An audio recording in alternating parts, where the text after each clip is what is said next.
Everyone welcome back to our channel live dream education. ఇప్పుడు ఈ వీడియోలో ఎక్స్రే రేడియోగ్రఫీకి సంబంధించినటువంటి కంటిన్యూ టాపిక్ చూద్దాము. ప్రీవియస్ షార్ట్ వచ్చేసి నేను కింద లింక్ ఇస్తాను, ఛానల్ నేమ్ కింద. ఆ లింక్ పైన క్లిక్ చేస్తే ప్రీవియస్ షార్ట్ అనేది వస్తుంది. This is the continue topic. ఈ వీడియోలో రేడియోగ్రాఫ్స్ ఆర్ స్కియోగ్రాఫ్స్ అంటే ఏంటి and x ray radiography continue topic చూద్దాం. Okay, let's get start the video. Intermediate students and competitive arrears of the lecturers and teachers. Okay, let's gets here. ఇక్కడ radiographs or sciagraphs అంటే ఏంటి అంటే మనం last షార్ట్లో చూసాం కదా, a beam of X-rays are produced by the X-ray generator అని చెప్పేసి.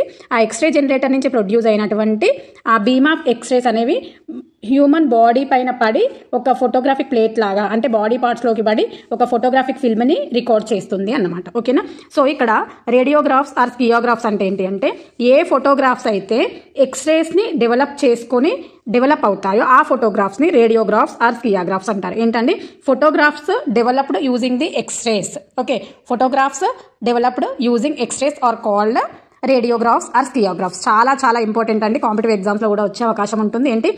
ఏ ఫోటోగ్రాఫ్స్ అయితే which photographs are developed using the x rays are known as radiographs or sciagraphs. Okay, అయితే ఇందులో ఈ రేడియోగ్రాఫ్స్లో ఆర్ స్కియోగ్రాఫ్స్లో ఒక్కొక్క ఆర్గాన్, అంటే హ్యూమన్ బాడీలో ఉన్నటువంటి ఒక్కొక్క పార్ట్ ఎక్స్రేస్ని ఎంత పర్సెంట్ అంటే ఎక్కువ అబ్జర్వ్ చేసుకుంటుందా, అది అబ్జర్వ్ చేసుకున్నప్పుడు అది ఏ కలర్లో కనిపిస్తుంది అనేది ఇప్పుడు మనం ఈ టాపిక్లో చూద్దాం. ఓకే, హియర్ మనకి ఇక్కడ కనిపిస్తుంది కదా.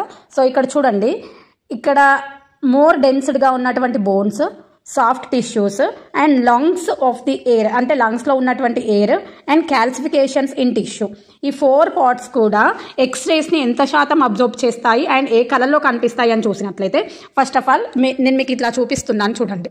ఓకే, ఇక్కడ మోర్ డెన్స్లో ఉన్నటువంటి బోన్స్ వచ్చేసి మచ్ ఆఫ్ ఎక్స్రేడియేషన్ని తీసుకుంటాయి, అంటే ఎక్కువ మొత్తంలో ఎక్స్రేడియేషన్ని అబ్జర్వ్ చేస్తాయి.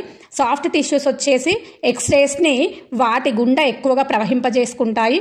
ఓకే, ఇవి ఇలా, అంటే ఇది రెండు కూడా సేమ్.